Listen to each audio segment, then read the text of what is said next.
First of all, I would like to apologize because I'm not so dressed nice as you guys. I came straight from practice.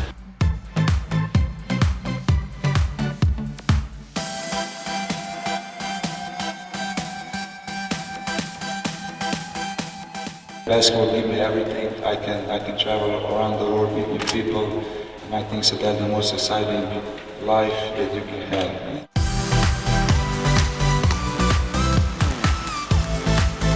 Today I'm here for those young kids. Thank you again for having me.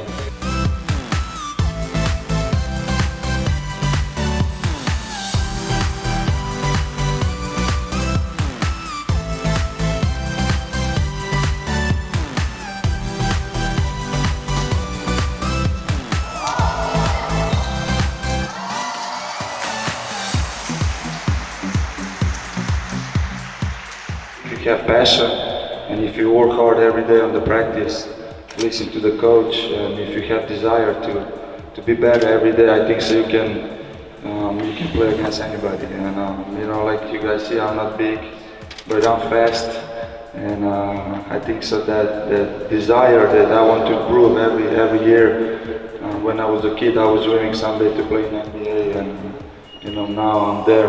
But at the same time, I think so practice is the most important thing. If you develop yourself as a person, as a basketball player, I think so you can succeed.